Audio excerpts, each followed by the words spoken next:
வீட்டில் கரண்ட் போகும், அந்த மாதிரி விஷயங்களை அவாய்ட் பண்ணுறதுக்கு நம்ம அதுக்கு தகுந்த மாதிரி பிளான், அதுக்கு தகுந்த மாதிரி பண்ணிக்கணும்.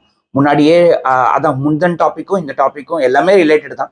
முந்தன் நம்ம என்ன சொன்னோம், ஏர்லியா நீங்கள் படிக்கிறத ஆரம்பிக்கணும் அப்படின்ட்டு. இப்போ இது வந்து ரியல் டைம் வந்து நம்ம எவ்வளோ கரெக்டாக பிளான் பண்ணி ஆரம்பிக்கிறோங்கிறது வந்து ரொம்ப ரொம்ப இம்பார்ட்டண்ட்டான ஒரு விஷயம் இந்த இதில் பொறுத்த வரைக்கும்.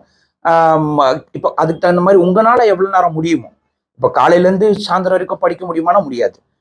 ஓரளவுக்கு ஒரு ஒரு பர்டிகுலர் டைமுக்கு அப்புறம் கண்டிப்பாக நம்மளோட கவன சிதறல் ஆகும். கண்டிப்பாக கவனம் வந்து சிதறல் ஆகும். நம்மளால கரெக்டாக ஃபுல்லாக கான்சன்ட்ரேட் பண்ணி படிக்க முடியும்னு கேட்டிங்கன்னா முடியாது. திடீர்னு வந்து வேற ஏதாவது தாட்ஸ் வரும், ஏதாவது டைவர்ட் ஆகும். ஸோ கரெக்டாக உங்களுக்குன்னு தகுந்த மாதிரி டைம் பிரிச்சுக்கோங்க. மார்னிங் ஒரு 2 hours, அப்புறம் ஆஃப்டர்நூன் ஒரு 2 hours, திரும்ப சாயந்தரம் ஒரு 2 hours. ஸோ அப்படிங்கிற மாதிரி பிரிச்சுட்டு அது தகுந்த மாதிரி படிச்சிங்கன்னா கண்டிப்பாக உங்களால் பண்ண முடியும்.